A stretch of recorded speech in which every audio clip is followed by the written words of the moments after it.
Hello everybody, this is Laura Susan Johnson with Period Pieces. Sorry it's been so long. I think I'm going to do the first of my holiday reviews, even though it's not a Christmas or any other holiday story. It is a Disney picture and it's a kids movie, I guess you could say. It's definitely in the animation category. It's Mulan. Disney's version of Mulan, and definitely my favorite animated Disney movie, at least the newer ones, post-Disney Renaissance. That's based on a Chinese legend. Some call it a folk tale, some call it based on a true story, and some call it based on a legendary woman who lived there. It's based in only legend, like she might have existed, she might not have. And others say that this woman was based on several women, all who managed to escape detection and retire from the army without even anybody knowing that she was a female. Ming-Na, Chinese actress that I've really liked for a long time. She was also in The Joy Luck Club, one of my favorite movies. I plan to review it someday. She plays Fa Mulan, who is based on Hua Mulan. H-U-A is the last name of the character that's basically known in the Chinese folk story.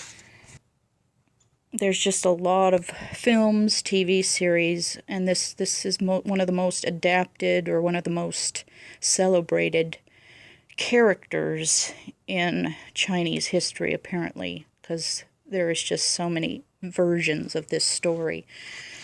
Although, admittedly, this Disney movie is at least the most well-known to me. Disney's Mulan is from 1998, and the animation is absolutely beautiful. The colors are beautiful. The character design is very amusing. Mulan, of course, is beautiful when she's, acting the girl. And she looks really cool as a boy, too. Her grandma is played by beloved voice actress June Foray, who played, I guess, Witch Hazel in the Looney Tunes cartoons. Soon Taek-oh, which sounds Korean, plays her dad, Zhu Fa, or Fa Zhu, as they would say. Frida Fo Shin, which sounds Chinese, plays Li Fa, or Fa Li, and that's the mom, Mulan's mother. B.D. Wong, a well-known Chinese-American actor, plays Shang Li, who is, I guess, the son of the general of the army, who ends up training Mulan and the other soldiers, and ends up being the love interest. Naturally, there's going to be a love interest in any Disney girl movie, which I think is completely unnecessary. He's a good character, and he would have made a great friend. Why a love interest? Just kind of stupid, silly. He does have more personality than most of the other Disney quote-unquote princes. For some reason, Disney Corporation seems to list Mulan amongst the princesses, with Ariel, Cinderella, Belle, and she's far, to me, more dignified than a princess, and I'll tell you why later. And Shang Li, even though his last name is actually Li, so it's, in China it would be Li Shang, he's much more interesting as a character, and he's got a more interesting character and a more interesting life than any of the Disney princes, especially Eric. Good God, what a bore. Anyway, and then Pat Morita, the beloved Mr. Miyagi, plays the Emperor, and he's awesome. Harvey Fierstein of Independence Day and Mrs. Doubtfire fame plays Yao, who is the tough guy soldier, kind of short with seems to have a perpetual black eye. Eddie Murphy plays Mushu, the little red dragon. George Takei, awesome man, plays the ancestor. And he doesn't have a huge role, but it's very, very funny and just a real joy. Gede Watanabe, he's been in several movies. The most prominent, I would say, is a very old classic called 16 Candles. Molly Ringwald movie, a very funny movie. He plays Ling, a skinny, kind of a weirdo soldier. Yao Ling and Qian Po, who was played by Jerry Tondo. I don't know this actor, but he's a big teddy bear guy. So you got the little tough guy, Harvey Fierstein. You've got Gede Watanabe as Ling, who is a kind of a weirdo, skinny guy. And then you got Jerry Tondo as Qian Po. A big, gigantic, he looks like a brute, but he's just this lovable, peaceable teddy bear who prefers chanting over fighting. And he's really funny too. James Hong, one of my favorites, he plays Chifu, the counselor to the emperor. Then we have our villain, Shan Yu. I think he's a fictional character, maybe based on Attila or somebody like him, but he's one of the Huns, and I think that's either a tribe of the Mongolians, or I don't really know much about Mongolia, so excuse my ignorance, and I didn't research. But his character design is very interesting. His eyes are like dark with yellow irises. His skin is dark. They're all of his tribe that are trying to conquer northern China. They're all dressed in really torn up, shredded clothing, but they're so brutal and powerful, and almost they seem invincible during the film. They seem to overcome so many obstacles and so many seemingly defeating situations where you think that they're down for the count, and they're not. They're literally back up, risen from the dead, so to speak. Miguel Ferrer, an actor who's pretty well known, plays Shan Yu, and he gives him a really good voice, very menacing, smooth but menacing. Especially that, well, the little girl would be missing her doll, you know. He's a really great villain, one of the best villains in modern Disney films. He's right up there with Shere Khan, in other words. So he might be like one of those Genghis Khan or Attila the Hun, you know, inspirations came from them. James Shigeta plays Shang Li's father, General Li, which sounds kind of silly, but that's basically his name, General Li, in the movie. Voice actor Frank Welker, known for Scooby-Doo and some of the Transformer in the cartoons, the Transformer cartoons. He plays the little cricket, Creaky, and Khan the horse. And then we have a British actress, Miriam Margolyes. She plays the old matchmaker. Very, very funny lady. So there's your cast.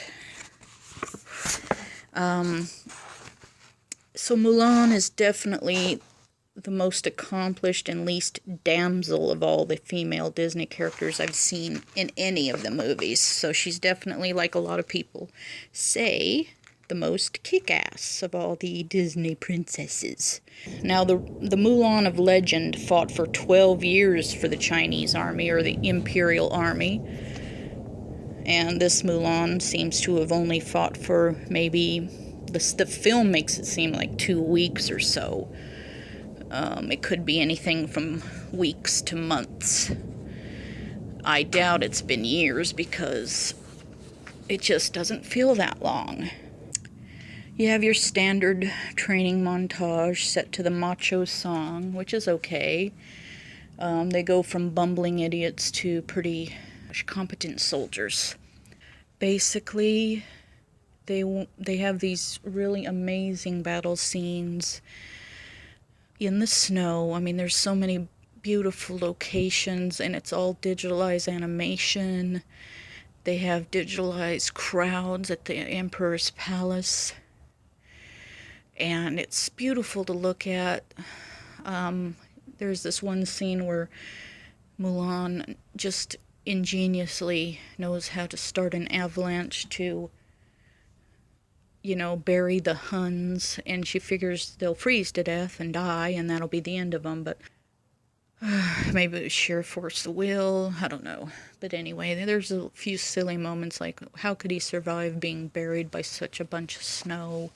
Or maybe he was in the shallow part of it. Maybe they did lose a few Huns in that avalanche. They had to have lost some of them. Deepest parts of the avalanche, they had to lose them to being buried alive, hypothermia, etc., and so on. We have the pinnacle of the movie, the battle at the palace. And then we have another semi-silly scene. The first silly scene is, Shan Yu's hand coming out of the snow like he's some kind of zombie risen from the dead. But he might have been in a shallow part of the snow. Because he did get pretty close to her, during, when she starts the avalanche. He did get pretty close, within 3 feet of her. Instead of shooting him, she shot the thing to trigger the avalanche. And then ran from him, and then he was buried. But in the palace scene, there's this fight scene. It lasts quite a while, and then there was this part where he bursts through a bunch of wood through the floor to get to her. And it's like, you don't just burst through wood and, nails and stuff and without a scratch or a splinter and just start fighting without any pain or cuts or bruises or ouch. So this guy, surely maybe his armor protected him a little, but come on, there's human and then there's this, silliness.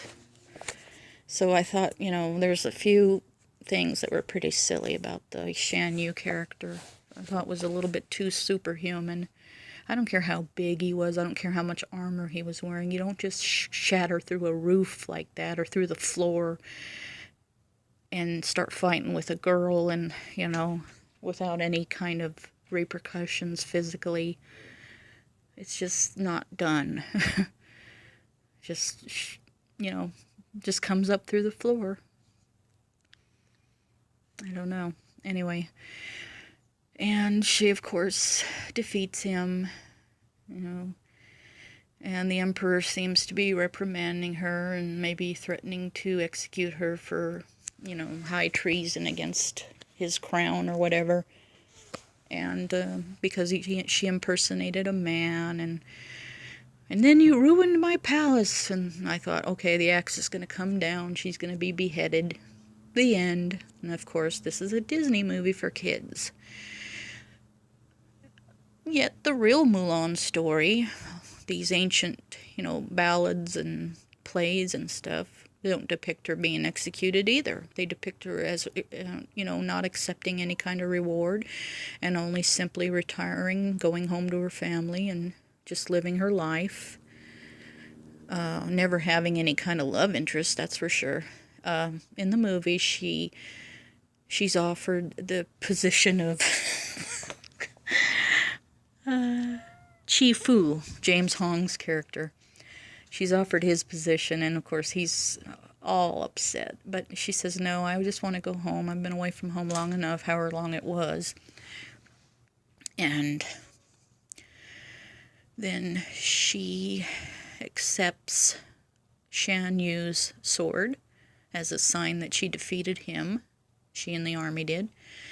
And she accepts the Emperor's, I think it's some kind of pendant, as a sign that the Emperor has given her his approval, that she saved China, and that she's a major national hero.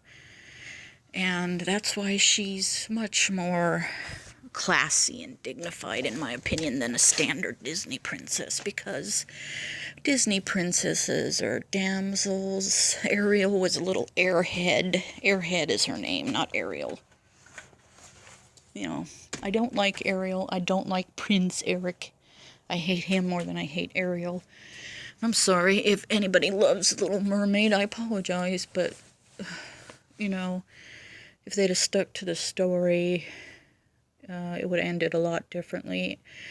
And give the characters a little personality, if you don't mind. You know, I'm sure the animation, you know, they concentrated on making the animation beautiful and making those Alan Menken songs as catchy as hell, but as far as the characters, I hated them. I hated them. The little lobster was the only one I liked, the little Jamaican lobster.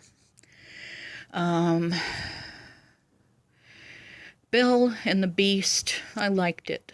You know, because at least Bill had an interesting love interest. He was a big old buffalo dude. And he turns into a semi-cool guy. He made what's his name? What is his name? A real douchey French name. Anyway, he was this, you know, alpha male dick breath. You know, he was interested in Bill, but she wasn't interested in him or anybody else. She had her nose in a book, like a smart girl usually does. She's kind of the Lisa Simpson of Disney princesses. She just had her own little thing going on, and fuck off to the rest of you. And the rest of the girls are all, oh, she's such a weirdo. He's so handsome. Look at his big muscles. And then you had Cinderella, who I guess was so brainwashed into thinking she had to stay at her father's house after he kicked off. Stay with that old hag and her two little ugly daughters. And then was abused, humiliated. Leave home, lady. Anyway, that's my review. I give Mulan pretty much 9 out of 10 because there was no need for a love interest. B.D. Wong's character, Shang Li, he was probably would have made for an excellent, just a male friend, you know. There's nothing wrong with girls and guys being buddies, and that's it. Just a really good comrade.